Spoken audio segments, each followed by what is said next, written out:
అందరికీ నమస్కారం.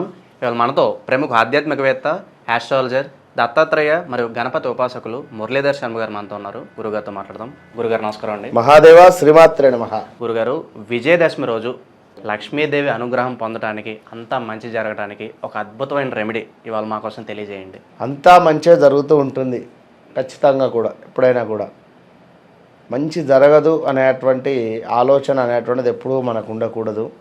ఎందుకు అంటే మనం కావచ్చును, మన మనస్సు కావచ్చును, మన శరీరం కావచ్చును, ఎప్పుడు కూడా మలినం చేసుకోకుండా ఉండాలి.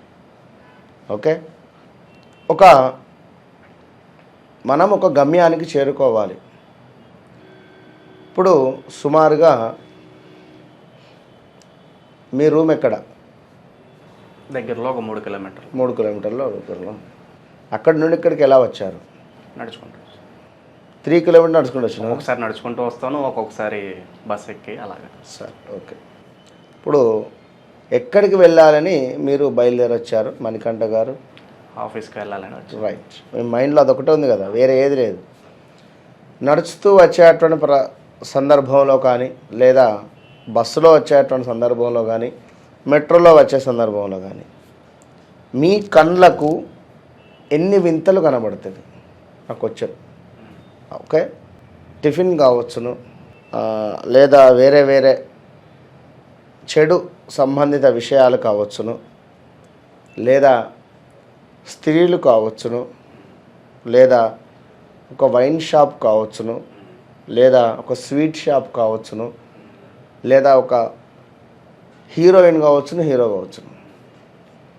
కనబడితే ఏం చేస్తారు? ఇందులో ఆగిపోతారా, మీ గమ్యానికి చేరుకుంటారు? చూసి వెళ్ళిపోతాను, పలానా జరుగుతుందని అబ్జర్వ్ చేసి వెళ్ళిపోతాను. బట్ మొత్తం ఓవరాల్గా ఏమిటి ఇక్కడ, నీ గమ్యం అనేటువంటిది నీకు మస్ట్. టైం వేస్ట్ అయితే చేసుకో అక్కడ, అంతే కదా. ఇక్కడ నేను చెప్పేది ఏమిటి అంటే, మనం ఏదైతే అనుకుంటున్నామో, మన పని ఏదైతే చెయ్యాలి అని అనుకుంటున్నామో, ఎగ్జాక్ట్లీ మనం దాని మీద ఫోకస్ పెట్టుకొని వెళ్ళిపోవాలి, అంతే. మధ్యలో ఏవో విషయాలు కావచ్చును, లేదా ఏవైనా కావచ్చును, దానివల్ల ఏమవుతుందంటే మన టైం వేస్ట్ అవుతుంది. ఇక్కడ ఈ టైం వేస్ట్ అయ్యేటువంటి సందర్భంలో ఎన్నో ఇబ్బందులకు గురి అయ్యేటువంటి పరిస్థితి ఉంటుంది. విన్నరా? ఈ విధంగా నువ్వు నీ గమ్యానికి చేరుకున్నావు. ఎక్కడ ఆగినా కూడా ఈరోజు మాత్రం నువ్వు విజయం పొందలేవు. 1 గంట లేట్ కావచ్చును, లేదా ఎవరో ఒక మాట అనవచ్చును, లేదా దీనివల్ల ఈ రోజు మొత్తం ఒక మాట నిన్నంటే ఆ రోజు మొత్తం నీ మనసు కలకల. అవునా కాదా? ఒక మనిషి ముందు ఒక విజయం పొందాలి అన్న దానికి సంబంధించినటువంటి గ్రౌండ్ వర్క్ కానీ, మనం మన సెల్ఫ్ కాన్ఫిడెన్స్ కోల్పోకుండా కరెక్ట్గా ఉండాలి, ఖచ్చితంగా కూడా. అప్పుడే విజయాన్ని పొందగలుగుతారు. ఓకే, ఈ యొక్క విజయదశమి రోజు ఎంతో అద్భుతమైనటువంటి రెమెడీ మీకు ఒక అద్భుతంగా చెప్పడం జరుగుతున్నది ఇక్కడ. దీనికన్నా ముందు ఒక విషయాన్ని చెప్పాను నేను. మన మనస్సు కల్మషం కాకుండా ఉండాలి, మన శరీరము కల్మషం కాకుండా ఉండాలి అనే సందర్భంలో నేను ఈ విషయం చెప్పాను. ఎందుకు? మనము వెళ్ళే త్రోవలో ఎన్నో అమ్మాయిలు కానీ, లేదా ఉదాహరణగా వైన్ షాప్ కానీ, ఏ ఒక్క బలహీనత మనకున్నా మనం వాటి వెళ్ళిపోతే మన శరీరం మలినం అవుతుంది, మన మనసు మలినం అవుతుంది ఇక్కడ. అవునా కాదు? చేయాల్సిన పనులు కూడా ఆగిపోతాయి. ఎప్పటికప్పుడు మనం పరిశుభ్రంగా ఉంటూ మన మనస్సును కానీ, మన శరీరాన్ని కానీ పెట్టుకుంటూ ఉంటే మంచి కాన్సన్ట్రేషన్ అనేటువంటిది ఉంటుంది. కొన్ని రెమెడీస్ దానితో ముడిపడే ఉంటుంది. విన్నరా?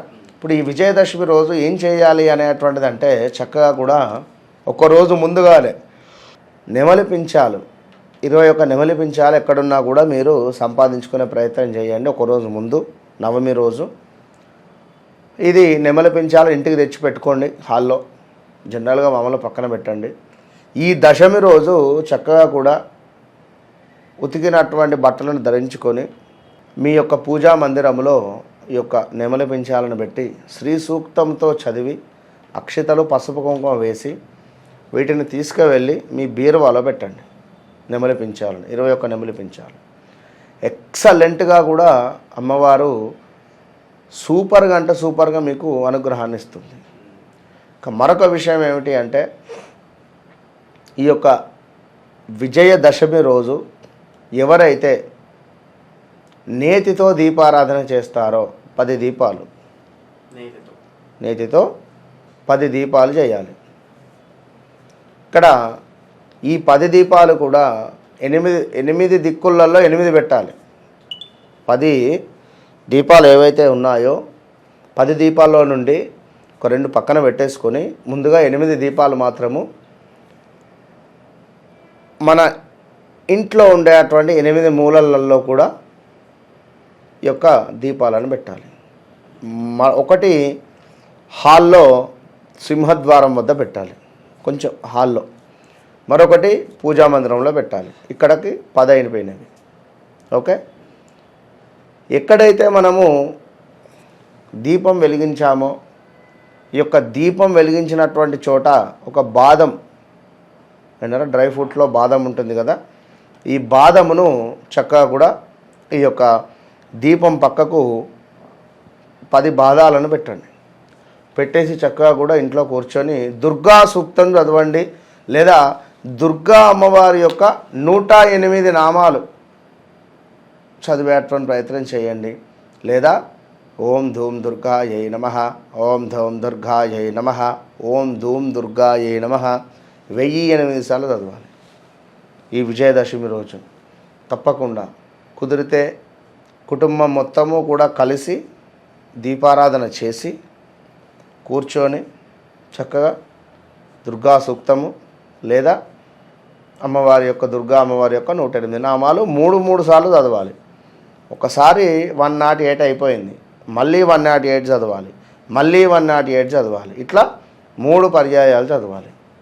ఈ విధంగా చేస్తే సింపుల్, చాలా లక్ష్మీదేవి అనుగ్రహంతో పాటు దుర్గాదేవి అనుగ్రహాన్ని కూడా మీరు పొందినటువంటి వారై రాహువు కేతువు ప్రీతి చెంది అఖండ ఐశ్వర్య ప్రాప్తి మీ ఇంటికి వచ్చేటువంటి పరిస్థితి ఉన్నది. ఇది మాత్రం 100% కరెక్ట్.